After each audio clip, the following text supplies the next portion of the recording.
नाज़रीन अस्सलाम वालेकुम, मैं हूँ इमरान वसीम। नाज़रीन, साबिक़ वज़ीर आज़म इमरान ख़ान को इतवार के रोज़ प्रेस कॉन्फ्रेंस करना महंगा पड़ गया है। इमरान ख़ान साहब के उस प्रेस कॉन्फ्रेंस का ना सिर्फ नोटिस ले लिया गया है, बल्कि नोटिस लेने के साथ साथ रिकॉर्ड के साथ जवाब भी तलब कर लिया गया है। एक तो इस खबर की डिटेल आपके साथ हम शेयर करेंगे और दूसरा आपको ये बताएंगे कि साबिक़ वज़ीर दाखिला चौधरी निसार अली ख़ान किस जमात में शमूलियत अख्तियार करने जा रहे हैं। और इसके अलावा हमारे प्रोग्राम की कुछ दीगर ख़बरें भी हैं। एक और माफ़ीनामा सामने आया है, उस पर भी हम बात करेंगे। तो पहली खबर से नाज़रीन गुफ्तगू का आगाज़ करते हैं और ख़बर यह है कि चौधरी निसार अली ख़ान कल अपने हल्के में एक इज्तिमा से ख़िताब कर रहे थे और उस इज्तिमा से ख़िताब करते हुए चौधरी निसार अली ख़ान ने अपने हल्के की आवाम से ये कहा है कि आप लंगोट कस लें, हम इलेक्शन लड़ेंगे। और चौधरी निसार अली ख़ान ने अपनी इस तकरीर में यह भी वाज़ेह किया है कि वो इलेक्शन जीतने के बाद फ़ैसला करेंगे कि वो किस सियासी जमात का हिस्सा बनेंगे, कि वो किस सियासी जमात में शमूलियत अख्तियार करेंगे। और चौधरी निसार अली ख़ान ने अपनी तकरीर में ये भी कहा कि उनकी साबिक़ वज़ीर आज़म इमरान ख़ान के साथ दोस्ती है और इमरान ख़ान उनकी बड़ी रिस्पेक्ट करते हैं, बड़ी इज़्ज़त करते हैं। और चौधरी निसार अली ख़ान ने कहा कि मैं ये चाहता हूँ कि दोस्ती का ये रिश्ता उनका इमरान ख़ान के साथ बरकरार रहे, ये रिश्ता चलता रहे। और फिर चौधरी निसार अली ख़ान ने यह भी कहा कि उन्होंने अपने 30-35 साल जो है मुशर्रफ नवाज़ को दिए हैं और मैं ये नहीं चाहता कि नून लीग के साथ मिल के मैं इमरान ख़ान को बुरा भला कहूँ। और साथ में फिर चौधरी निसार अली ख़ान का ये भी कहना था कि मैं ये भी नहीं चाहता कि अगर मैं पाकिस्तान तहरीक-ए-इंसाफ में जाऊँ तो जिस सियासी जमात को मैंने अपनी ज़िंदगी के 30-35 साल दिए हैं, इमरान ख़ान की जमात में शामिल हो के उस सियासी जमात को, उनके लोगों को मैं बुरा भला जो है वो कहना शुरू कर दूँ। चौधरी निसार अली ख़ान ने कहा कि मैं गालम गलोच की सियासत का हिस्सा नहीं बन सकता, किसी भी जमात में शामिल होकर उसके रास्ते पे नहीं चलना चाहता। तो चौधरी निसार अली ख़ान की इस बात से एक तो ये चीज़ वाज़ेह होती है कि ना तो वो सोच रहे हैं कि वो पाकिस्तान तहरीक-ए-इंसाफ में जाएँ, क्योंकि अगर वो तहरीक-ए-इंसाफ में शमूलियत अख्तियार करते हैं तो फिर इमरान ख़ान साहब का बयानिया उन्हें लेकर चलना पड़ेगा। इमरान ख़ान साहब के जो सियासी मुखालफिन हैं उन्हें फिर चौधरी निसार अली ख़ान को लताड़ना पड़ेगा, क्रिटिसाइज़ करना पड़ेगा। और जिस तरह की लैंग्वेज फिर पाकिस्तान तहरीक-ए-इंसाफ के रहनुमाओं की जानिब से अपने सियासी मुखालफिन के लिए इस्तेमाल की जाती है, उसी तरह की ज़बान तो चौधरी निसार अली ख़ान ने कहा कि मैं इस्तेमाल नहीं कर सकता। और जहाँ तक नून लीग में शमूलियत का मामला है, उस पर भी चौधरी निसार अली ख़ान ने कह दिया कि नून लीग में जाकर वो इमरान ख़ान को क्रिटिसाइज़ नहीं कर सकते, क्योंकि नून लीग में होने का मतलब यह है कि आपने, क्योंकि नून लीग की सबसे मुखालिफ जो सियासी जमात है, सबसे मुखालिफ जो लीडर है वो इमरान ख़ान है। तो नून लीग में रहते हुए फिर आपको तहरीक-ए-इंसाफ को क्रिटिसाइज़ करना होगा, इमरान ख़ान को क्रिटिसाइज़ करना होगा। तो चौधरी निसार अली ख़ान ने कहा है कि वो गालम गलोच की सियासत पर यकीन नहीं रखते। तो लग उनकी बातों से रहा है कि जो मुख्तलिफ़ ख़बरें मीडिया की ज़ीनत बनती रहती हैं और जो सहाफ़ती हलकों में डिस्कशन होती रहती है कि जब भी इलेक्शन हुआ तो आज़ाद हम ख्याल रहनुमाओं का जो एक ग्रुप है वो इकट्ठा हो सकता है, वो इलेक्शन के करीब जो है वो एक नया इत्तेहाद हम ख्याल आज़ाद रहनुमाओं का सामने आ सकता है। तो लग ऐसे रहा है कि अगर इलेक्शन होगा तो इलेक्शन के करीब ऐसा कोई अगर महाज बना तो उस महाज का जो है वो चौधरी निसार अली ख़ान जो है वो हिस्सा बन सकते हैं। उस महाज का हिस्सा बनने का चौधरी निसार अली ख़ान का जो है वो इम्कान अपनी जगह पर जो है वो मौजूद है। अगली खबर जो कल इमरान ख़ान साहब ने प्रेस कॉन्फ्रेंस की है उस पर भी हम बात करते हैं। लेकिन कल की खान साहब की प्रेस कॉन्फ्रेंस पर कल हमने एक प्रोग्राम किया था और उसमें हमने इस बात की निशानदेही की थी, बहुत सारे पॉइंट्स की निशानदेही की थी कि खान साहब की बातों में कितना तज़ाद मौजूद है। लेकिन कल की प्रेस कॉन्फ्रेंस में इमरान ख़ान की जानिब से जो चीफ़ इलेक्शन कमिश्नर है सिकंदर सुल्तान राजा, उनसे मुतल्लिक जो नाशाइस्ता अल्फाज इस्तेमाल किए गए, नाशाइस्ता जुमले कहे गए, उस पर नाज़रीन इलेक्शन कमीशन ने नोटिस लिया है। और नोटिस लेने के बाद पैमरा से इमरान ख़ान साहब की इस प्रेस कॉन्फ्रेंस का रिकॉर्ड मंगवा लिया गया है, जवाब के साथ जवाब रिकॉर्ड मांगा गया है, जिसमें जो कल की इमरान ख़ान साहब की वीडियो है वो वीडियो मांगी गई है और इसके साथ साथ इमरान ख़ान साहब की जो ट्रांसक्रिप्ट है कल की प्रेस कॉन्फ्रेंस का वो भी पैमरा से मंगवा लिया गया है। और इम्कान है कि पैमरा की जानिब से ये रिकॉर्ड और जो वीडियो है इमरान ख़ान साहब की कल की प्रेसर की वो आज ही इलेक्शन कमीशन को फराहम कर दी जाएगी। और अगर नाज़रीन इस मामले के ऊपर इलेक्शन कमीशन इस नतीजे पर पहुंचता है कि कल की प्रेस कॉन्फ्रेंस से इमरान ख़ान ने जो कहा चीफ़ इलेक्शन कमिश्नर से मुतल्लिक, उससे भी तौहीन इलेक्शन कमीशन का एलिमेंट निकलता है, तो फिर इमरान ख़ान के ख़िलाफ़ ये तीसरा तौहीन इलेक्शन कमीशन का मुकदमा होगा। इससे पहले 2 मुकदमात हैं, वैसे तो एक ही मुकदमे की समाअत जो है वो आप नाज़रीन को जो है वो आपके नॉलेज में है, लेकिन वो दरअसल एक नहीं 2 मुकदमात हैं, क्योंकि इमरान खान को 2 शोकाज़ नोटिस जो है वो इलेक्शन कमीशन की जानिब से जारी किए जा चुके हैं और दोनों शोकाज़ नोटिस की जो समाअत है वो एक ही रोज़ में होती है, एक ही कार्रवाई के अंदर, एक ही प्रोसीडिंग के अंदर जो है वो उन 2 शोकाज़ नोटिस पर जो है वो समाअत होती है। अगर इस मामले पर भी इलेक्शन कमीशन ने इमरान खान साहब को तौहीन इलेक्शन कमीशन का नोटिस किया तो फिर ये इमरान खान की तौहीन इलेक्शन कमीशन की मुबैना तौर पे हैट्रिक हो जाएगी। इसके बाद होगा क्या? या तो इमरान खान साहब को गैर मशरूत माफ़ी मांग कर इस मामले को जो है वो ख़त्म करना होगा, या फिर इमरान खान साहब कन्विक्ट हो सकते हैं, और तीसरा जो ऑप्शन है कि इमरान खान साहब को और उनके साथ जो तहरीक इंसाफ के बाकी 2 रहनुमा हैं, असद उमर और फवाद चौधरी, उन्हें इलेक्शन कमीशन के सामने ये साबित करना होगा कि उन्होंने जो कुछ भी कहा है इलेक्शन कमीशन से मुतल्लिक या चीफ इलेक्शन कमिश्नर से मुतल्लिक, उसमें कोई कंटेम्प्ट का एलिमेंट नहीं निकलता। लेकिन बज़ाहिर इस बात के ऊपर इलेक्शन कमीशन को सेटिस्फाइड करना जो है वो मुश्किल टास्क जो है वो PTI के रहनुमाओं के लिए नज़र आता है। और ये भी आप नाज़रीन को मालूम है कि चंद रोज़ पहले पिछले हफ्ते जो सुप्रीम कोर्ट में इलेक्शन कमीशन की तौहीन अदालत से मुतल्लिक जो अपीलों पर समाअत हुई थी, उसमें चीफ जस्टिस की जानिब से इलेक्शन कमीशन को गो अहेड दे दिया गया था, इजाज़त दे दी गई थी कि आप तौहीन इलेक्शन कमीशन की कार्रवाई को इमरान खान के ख़िलाफ़, फवाद चौधरी के ख़िलाफ़ और असद उमर के ख़िलाफ़ आगे बढ़ा सकते हैं। और इलेक्शन कमीशन में ये मामला नाज़रीन फ़र्द जुर्म के जो है वो आयद होने तक पहुँच चुका है। तो कल इस केस की इलेक्शन कमीशन में समाअत होने जा रही है। मज़ीद भी कुछ मुकदमात कल इलेक्शन कमीशन में इमरान खान के ख़िलाफ़ जो है वो समाअत के लिए मुकर्रर थे, लेकिन उन मुकदमात में से 2 केसेस को इलेक्शन कमीशन ने डी लिस्ट कर दिया है। एक मुकदमा जो इमरान खान की पार्टी चेयरमैनशिप से मुतल्लिक है, उसको इलेक्शन कमीशन ने डी लिस्ट कर दिया है, और जो इमरान खान की ज़िमनी इलेक्शन में कामयाबी के नोटिफिकेशंस हैं, जहाँ पर इमरान खान ने अपने अखराजात के ज़िमनी इलेक्शन के हर हल्के में खान साहब ने कितने जो है वो एक्सपेंडिचर किए हैं, उनसे मुतल्लिक जो केस था वो भी इलेक्शन कमीशन की जानिब से जो है वो डी लिस्ट कर दिया गया है। अब एक और माफ़ी का क्या मामला है नाज़रीन, डेली मेल ने अपनी वेबसाइट पर तो शहबाज शरीफ से मुतल्लिक जो उन्होंने मुतनाज़ा एक स्टोरी की थी उस पर तो माफ़ी उन्होंने अपनी वेबसाइट पे छाप दी थी, लेकिन कल का जो संडे का प्रिंट एडिशन था डेली मेल का, उस पर भी उस माफ़ी को डेली मेल की जानिब से सफ़ा नंबर 2 पे जो है 2 पे जो है वो शाया किया गया है। 18 सफ़ात की जो सेटलमेंट हुई थी उस सेटलमेंट में लिखा गया था कि ये जो माफ़ी है डेली मेल की, ये सफ़ा 2 पे जो है वो शाया की जाएगी, और उस माफ़ी में एक मरतबा फिर डेली मेल ने शहबाज शरीफ से माफ़ी मांग ली है। अब ये माफ़ी छपी है, इस माफ़ी से मुतल्लिक एक हमारे 2 दोस्तों की कन्वर्सेशन भी है, वो भी मैं आगे चल के आप नाज़रीन के साथ जो है वो डिस्कस करूँगा, वो कन्वर्सेशन भी आपको सुनाऊँगा। लेकिन नाज़रीन, वज़ीर आज़म शहबाज शरीफ अब डेली मेल की माफ़ी के ऊपर आज इस्लामाबाद में प्रेस कॉन्फ्रेंस करने जा रहे हैं। इस प्रेस कॉन्फ्रेंस में वो डेली मेल की ख़बर पे बात करेंगे, उनके साथ जो सेटलमेंट हुई उस पर बात करेंगे, जो गैर मशरूत माफ़ी मांगी गई उस पर बात करेंगे, और मुल्क की सियासी और माशी सूरत हाल पर भी बात करेंगे।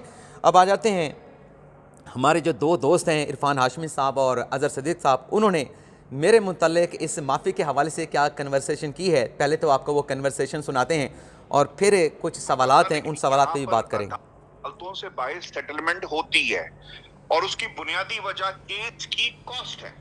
पहली पाकिस्तान में तो मुकम्मल सियासत में होता था, लेकिन यहाँ पर अदालतों से बाहर सेटलमेंट होती है और उसकी यहाँ पे क्लियर कर दें, इरफान हाशमी साहब कह रहे हैं कि पाकिस्तान में तो सियासत में मुकम्मल होता है, लेकिन बरतानिया में जो इस किस्म के मुकदमात हैं उनकी आउट ऑफ कोर्ट जो है वो सेटलमेंट होती है। तो इरफान भाई को भी पाकिस्तान की अदालतों का पता है, यहाँ पर भी आउट ऑफ कोर्ट सेटलमेंट होती है, सिर्फ बरतानिया में नहीं, पाकिस्तान में भी यहाँ पर आउट ऑफ कोर्ट सेटलमेंट के कई केसेस जो है वो उनकी प्रेसिडेंट्स मौजूद हैं। ख़ास तौर पे जो फौजदारी केसेस होते हैं उनमें आउट ऑफ कोर्ट जो है वो समझौते हो जाते हैं, कंप्रोमाइज़ हो जाते हैं। तो सिर्फ बरतानिया नहीं, पाकिस्तान में भी आउट ऑफ कोर्ट जो है वो सेटलमेंट्स होती हैं। आगे सुने क्या कहा जा रहा है। बुनियादी वजह केस की कॉस्ट है। पहली चीज आपको याद रखना होगा, पाकिस्तान में बहुत सारे लोग जो हमारे दोस्त भी थे, जिनमें इमरान वसीम साहब भी शामिल हैं, वो कहते हैं कि जी आप जो गुफ्तगू करें ना उसका सर है ना पैर है, अगर ये सच्चे थे तो आपने आर्टिकल क्यों हटाया, भाई ये तो डील का। ये जो इरफान भाई ने बात की है कि मैं जो कह रहा हूँ कि आप जो गुफ्तगू कर रहे हैं उसका सर पैर नहीं है, पहले तो ये वाज़ेह कर दूँ, मैं बता दूँ कि जिस मामले के ऊपर मुझे पॉइंट आउट कर रहे हैं वो एक इमरान रियाज़ खान का ट्वीट था। मैंने कोई इरफान हाशमी के ट्वीट के ऊपर जो है कोट रीट्वीट नहीं किया था, इमरान रियाज़ खान के ट्वीट के ऊपर कोट करके रीट्वीट किया था कि आपकी सहाफ़त का ये मयार है। और उसमें मैंने कहा था कि आप ये जो समझ रहे हैं, तो सवाल ये है कि फिर उस माफ़ी को क्यों वहाँ पर शाया किया गया और स्टोरी को जो है वो क्यों रिमूव कर दिया गया, तो ये मैंने सवाल उठाया था।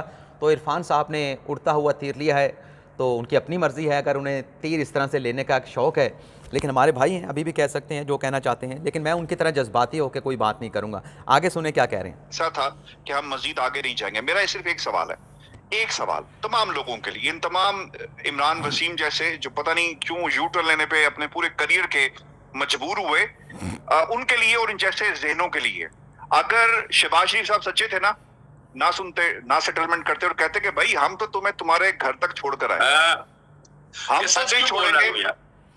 अजहर सिद्दीक साहब ने आगे से बल्ले की है, हाँ आगे भी सुनाते हैं आपको। हम तो नहीं छोड़ेंगे, पैसे लेते, अगर आपके पास पैसे नहीं थे तो आप अपील कर लेते, पाकिस्तान की आवाम तैयार थी आपको सादिक और अमीन के लवाने के लिए।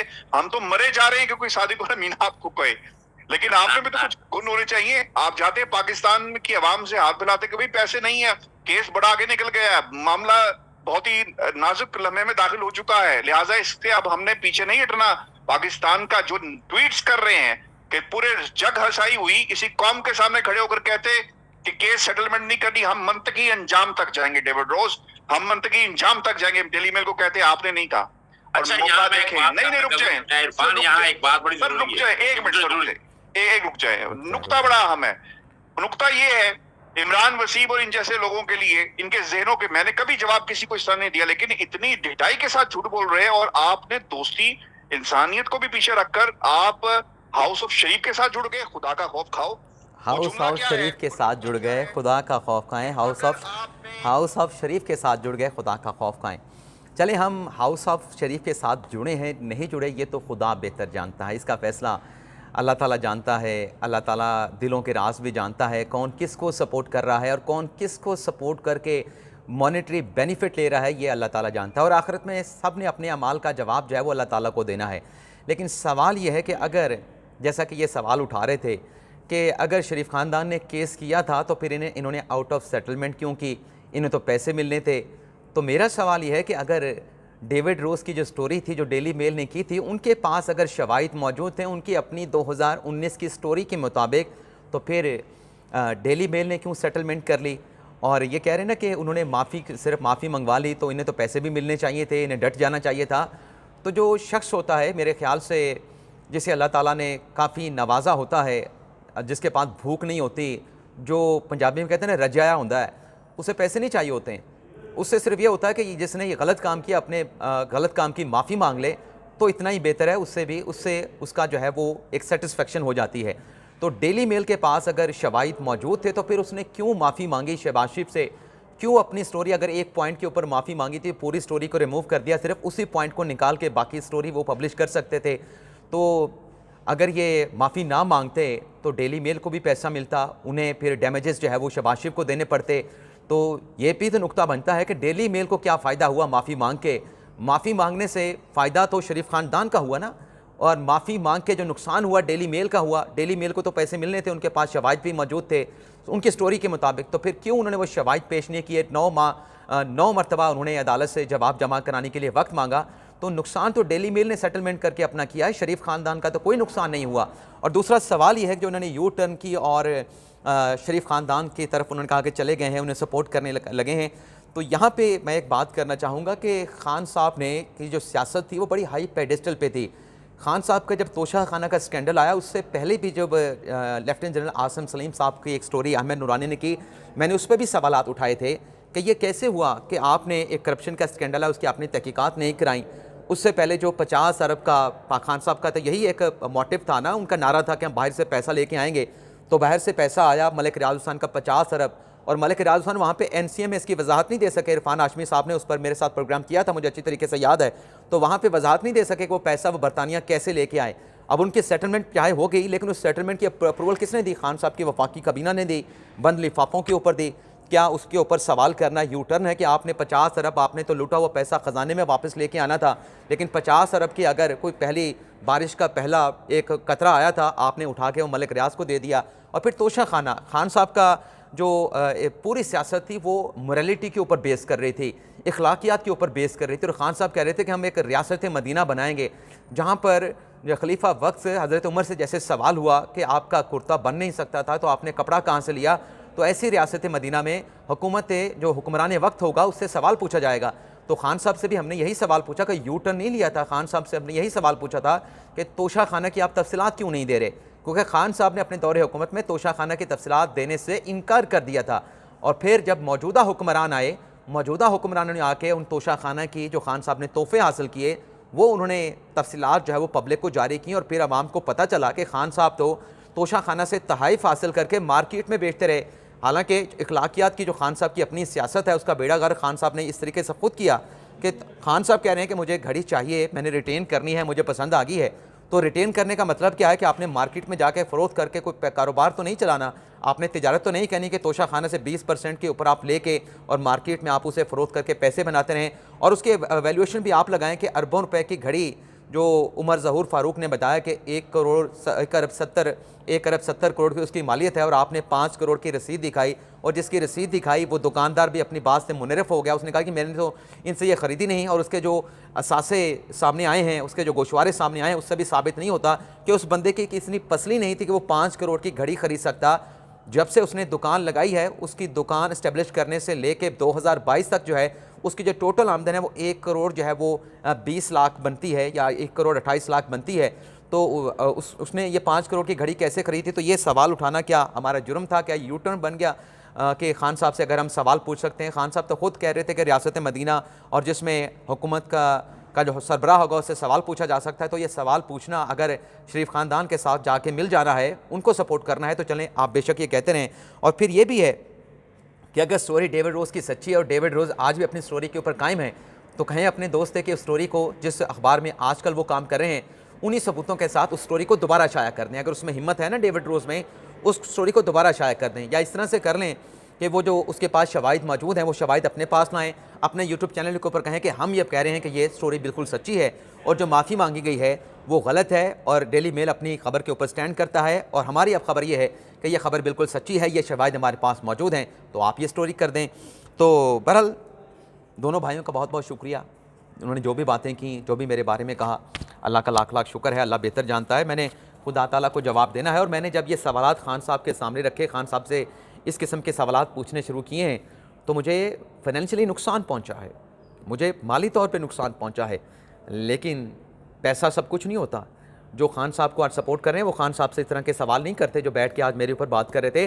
वो खान साहब से तोशा खाना का सवाल नहीं पूछते, वो खान साहब से 50 अरब का सवाल नहीं पूछते, वो खान साहब से ममनुआ फंडिंग का सवाल नहीं पूछते, वो खान साहब से जो रजीम चेंज से मुतल्लिक जो ऑडियोज़ आई थी उसका सवाल नहीं पूछते, वो खान साहब से और भी बहुत सारे ऐसे स्कैंडल्स हैं खान साहब की हुकूमत के, वो उनके ऊपर नहीं पूछते कि आप बात तो तहरीक इंसाफ की बढ़ते हैं, आइन की करते हैं, कानून की करते हैं, लेकिन आप उन इदारों को सियासत में घसीटने की बात करते हैं जिनका सियासत में कोई रोल नहीं। एक मरतबा कहते हैं कि उन्हें न्यूट्रल नहीं होना चाहिए, अगले लम्हे अगली सांस में कहते हैं कि नहीं उन्हें न्यूट्रल होना चाहिए। वो खान साहब से सवाल नहीं पूछते, लेकिन हम ये सवाल पूछेंगे बतौर सहाफ़ी। ये सवाल पूछना हमारा फ़र्ज़ है, हमारा हक़ है, और उससे बेशक हमें नुकसान पहुँचे, बेशक हमें फ़ायदा ना पहुँचे, लेकिन वो देख रहा है, वो देख रहा है कि किसने क्या किया है, क्या कमाया, सब कुछ इस दुनिया में रह जाना है। आगे जाके खुदा के सामने हमने जवाब देना है, और किस फेस के साथ जवाब देना है और किस शक्ल के साथ उसका सामना करना है, ये भी हमें अपने जहनों में रखना चाहिए। इजाज़त चाहते हैं। अल्लाह।